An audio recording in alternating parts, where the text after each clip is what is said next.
Hamlet. I'm from the National Institute of Nursing Research, where I serve as a program officer.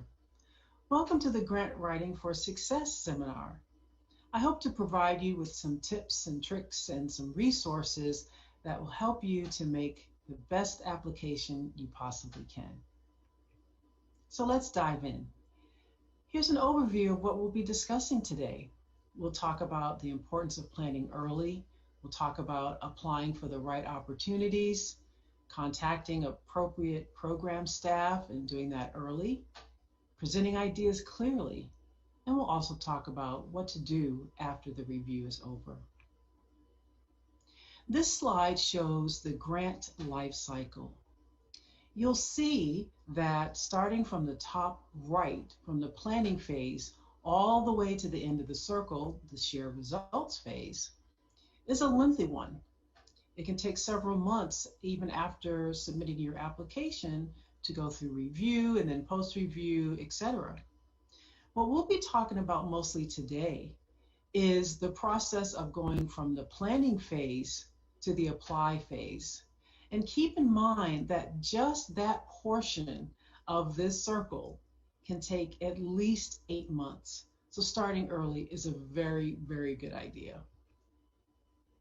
So where to start? Well, one good place to start would be NIH's grants and funding page, where you can find a wealth of information. It's divided into sections about preparing to apply, writing the application, submitting the application, and there are also videos to guide you through the application process. So this is a place that you might want to start.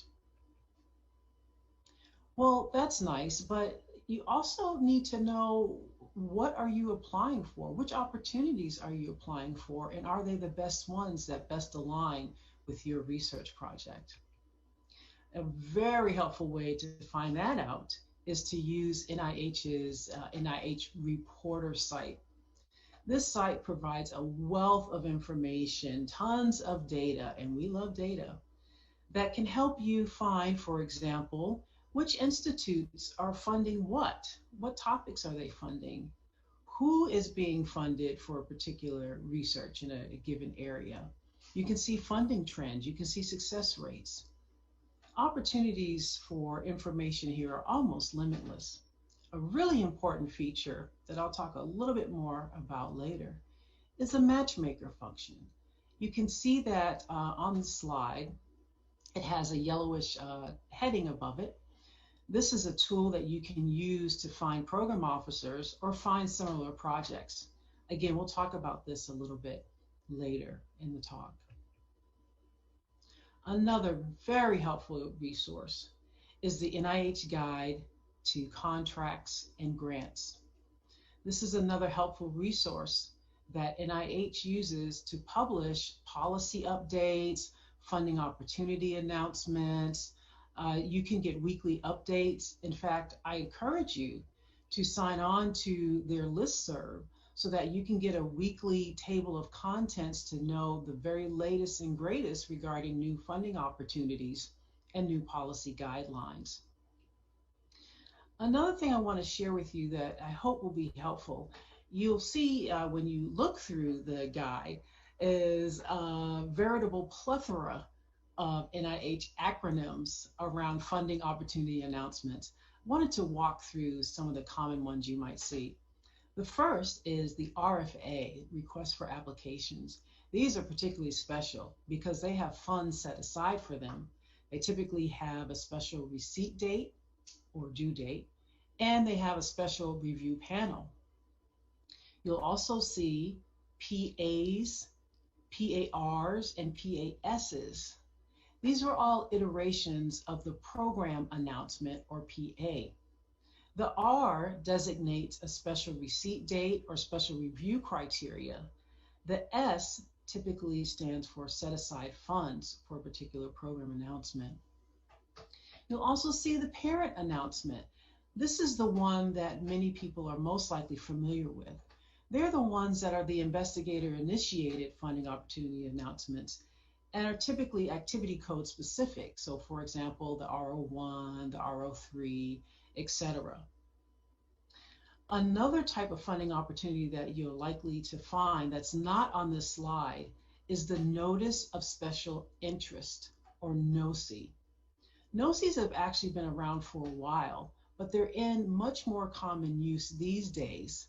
They're similar to program announcements in that they give the Institute an opportunity to highlight changes in Institute priority or particular research areas where they want to fund more research. NOSIs are also available in this guide and are typically attached to a parent announcement, such as an R01, R03, etc. So it's important to look at the related notices section of a program announcement to see what NOSIs are related or attached to a particular funding opportunity announcement. I'm going to take a second to talk about the early stage investigator or new investigator. These designations are important. They matter in the context of R1 applications. While both ESIs and NIs have not yet received R1s, ESIs are within 10 years of receiving their terminal degree, whereas NIs, there is no specific date after which an individual receives their terminal degree. They still have not yet received an R1. ESI-NI applications are clustered together in a review session. And an institute will will use ESI and sometimes NI status to help in making funding decisions for a particular application. So now let's talk about contacting the appropriate program staff. Again, it's important to do it early. It's never too early to contact us. Well, first, what does a program officer even do? We manage grants and contracts, cooperative agreements. We identify needs in scientific areas. We report on scientific progress. And we have a lot of names. I'm going to read some of them for you. Program director, chief, health scientist, administrator, program official. And frankly, there could be a host of other names that maybe a PI might call us if things don't go so well. So what are some of the things that you want to discuss with the program officer? Well, your idea, of course. It's very helpful if you provide a specific aims page for a program officer to review, because we want to get a sense of fit. Does your idea fit within the mission of the institute or center or IC? It can be a fit, but is it a priority? So it'd be important to get a sense of whether or not your project would be a priority for the institute. You want to talk to the program officer about funding opportunity announcements, particularly those NOSIs that I mentioned earlier. And then you want to find out what type of funding mechanisms that institute supports. Keep in mind that not every institute participates in every program announcement or RFA that comes out. So you definitely want to get clarification there. So that's nice, but then how do you identify a program officer? Well, you know, one, that's me, but you can also use that matchmaker tool that I mentioned earlier through the NIH Reporter website. In the matchmaker tab, there's a large space for text, so you can input an abstract or specific aims or a string of words, and you can find out who else is doing research in that area, or if someone else is doing research in that area. If you find an individual, you click on their name, you then select the detailed button, which I have highlighted with an orange arrow to the left-hand part of the screen. And there you'll find the program officer information. In addition, there will be a direct link to an email to contact one of us. Now let's talk about presenting ideas. Some general grant writing tips. Read instructions for the application form. Read instructions for the application form. And did I mention you should read instructions for the application form? This is so incredibly important. You don't want your application withdrawn because there was an instruction that was missed, that wasn't followed. You want to be realistic in what you propose. You don't want it to be overly ambitious. You want to definitely talk about potential problem areas and possible solutions. And another really important tip is being explicit. Reviewers can't read your mind. You can't expect reviewers to read between the lines. And you can't assume that the reviewers know that you know what you intend to do. So being really clear and open about that is extremely important. Another important thing to do is to align your application with the review criteria. For the sake of time, I won't be able to go through all of these criteria, but we'll speak a little bit about significance, innovation, and approach. But first, I'm going to digress with two brief but very important slides. So the first thing is thinking about the overall scientific impact of an application. Reviewers are likely going to have in mind two critical questions when they're considering the scientific impact of your project. Should they do it or can they do it? So it's helpful to have those two questions in mind as you're formulating your application. So the second little digression is a specific aims page. This is so important. This is what grabs the reader's attention, hopefully immediately. It's a roadmap to your application. You begin with an overall section where you might state the general purpose, for example, include some key supporting data, state the hypothesis, and state long-term objectives and expected impact. And organizing the aims in a sequential numeric format is really helpful. And importantly, tell the reviewers what the results will mean. We do not have degrees in divination, and so again, being explicit is very important. Now let's talk about significance. Significance talks about the so what question. It answers that question. This is very important. There's so many important questions out there that we need to answer. So the onus is on you as the applicant to determine what makes your project rise above the others that merit funding. It gives you an opportunity to show your overall understanding of the field. You can demonstrate that your questions are novel, are important, and they represent the next logical step in the research field. You also get a chance to highlight critical gaps in the area that your application will address. What about innovation? Innovation shows that the proposed research is new and unique. It either shows how research refines, improves, or proposes a new application of an existing method, or it shows how the research would shift a current paradigm.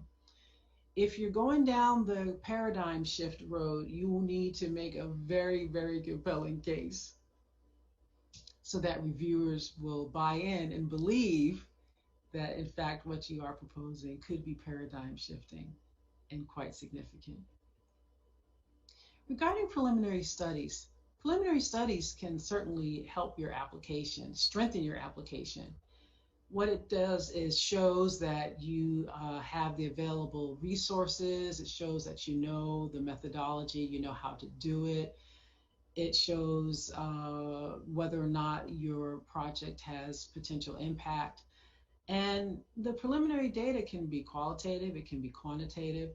It can come from one of your collaborators. If you don't have expertise in a particular area, but your collaborator does, it's certainly okay to present their preliminary data. Regarding the approach in general, several things you want to keep in mind. Does your plan flow logically from literature review and prior studies?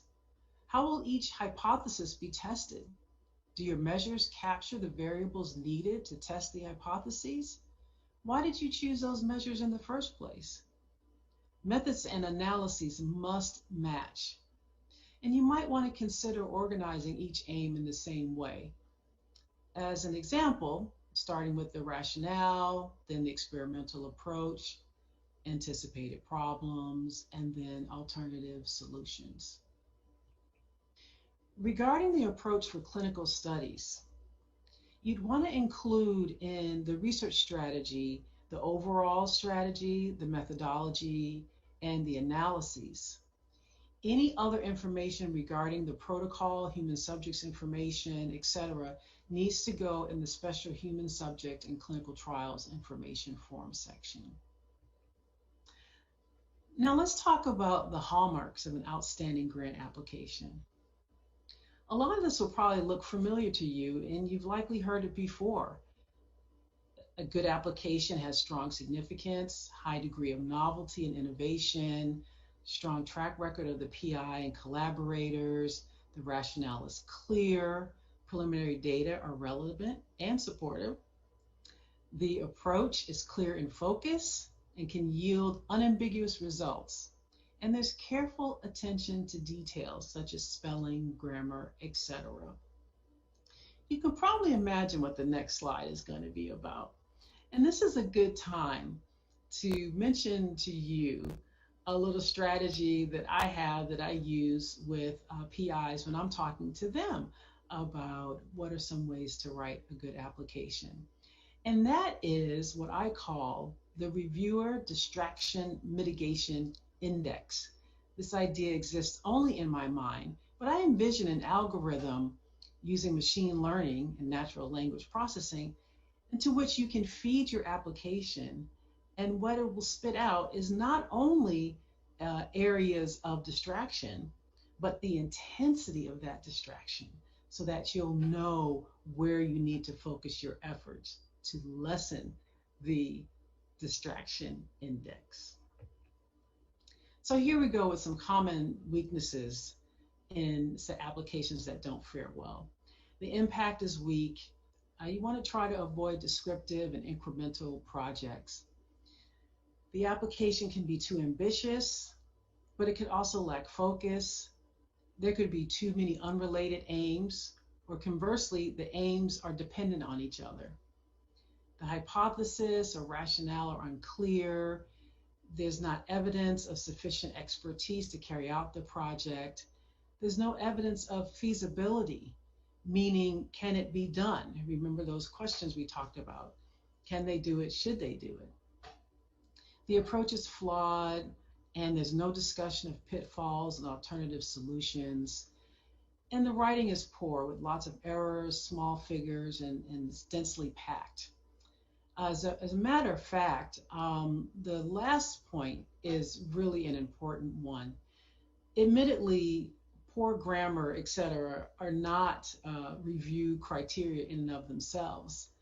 But I know that for me, when I'm reading an application and I need to put on both my bifocals and my readers, and I'm doing this, okay, is that a 5 or an 8? Now, does that figure go with that section? Is it figure 2? Is it figure 3? It's not score driving, but it is certainly a huge distraction that can easily be avoided. So what next? What do you do after the application is reviewed? You want to read and reread the summary statement. In fact, you might want to read, take a break, and then reread the summary statement. Then you want to contact us, contact your program officer, and talk about the reviewer comments from the summary statement, the scores and percentiles, funding prospects, resubmission, and other options. Thanks to NIAID, which has an enormous wealth of helpful information about the grant writing process, I strongly encourage you to go to their website and look up these tools. They've kindly provided, for example, sample summary statements, sample R01 applications in full that you can review and get a sense of what makes for a really good application. Shown here is a sample summary statement. This is the face page. Just to highlight a couple of things here, information that you can find. In the top left is the program contact information, so that you can contact me or whoever your program officer might be to talk about next steps, to talk about the review of the application. It's important for me to add here too that the summary statement is the official document of the review session. It is this document that we can use and talk about together when talking about your application. This is the only document that we can use to discuss the review of your application. So please keep that in mind. You'll also find on this page the percentile, of course, the priority or impact score. And towards the bottom of the screen, you'll see something that says human subjects, animal studies, animal subjects. If there are any codes or concerns, all of that will be listed on the face page. Those are issues that need to be resolved before an application can be funded. If you go a little farther down in the summary statement, you're going to find this information. The first at the top is the resume and summary of discussion. This is written by the scientific review officer, the SRO, and this provides a summary of the discussion. This is an opportunity for you to see the areas of strengths and weaknesses that the reviewers identified. This is also the area where you'll see where there are areas where there was agreement or areas where there were disagreements. Both are perfectly fine. I should also mention too that summary statements are available to all applications that go to a particular study section. So even not discussed applications will get a summary statement, but they will not have the summary review. But they will have what follows in this slide, which are the critiques from those who reviewed the application. So these critiques are written by the individual reviewer, and they summarize their overall thoughts about the strengths and weaknesses of the application. You'll also see criterion scores shown in the circle in the slide. It's really important to note that these scores are indices only. They have no mathematical relationship to the priority or impact score. That said, one should really consider the criterion scores carefully. So the written comments and summary of discussion, they're going to tell a more complete story for sure. But pay attention to the numbers that follow significance and approach. In general, if something is of low significance, even if the other scores are better, it might be really difficult to fix that particular application. However, if the significance is high, but the approach is weak, there might be a good opportunity or good chance to revise and resubmit that application and achieve a better outcome. So if you're not funded, try again. You're not alone in this process. Know your options, which you can find out about through your program officer. You can talk to colleagues. Just reach out for help. One little digression here to tell you about the Early Career Reviewer Program. This is a great opportunity for early career investigators to get reviewer experience, to see up close and personal what makes for a well-written, a good application, what makes for a not so well-written application. And so I encourage you to look into that program through the Center for Scientific Review. And now to my last slide about revising and resubmitting your application if it doesn't review well. It's an opportunity to improve your application, of course. And you can talk to your program officer about options, resubmitting, does it make sense to do so, etc. And if you do decide to resubmit your application, you have a whole one-page introductory page to address the critiques. And you can address them, or you should address them thoroughly, respectfully, and constructively. So with that, I end my presentation. I thank you for your time, and I look forward to answering any questions that you might have. Thank you.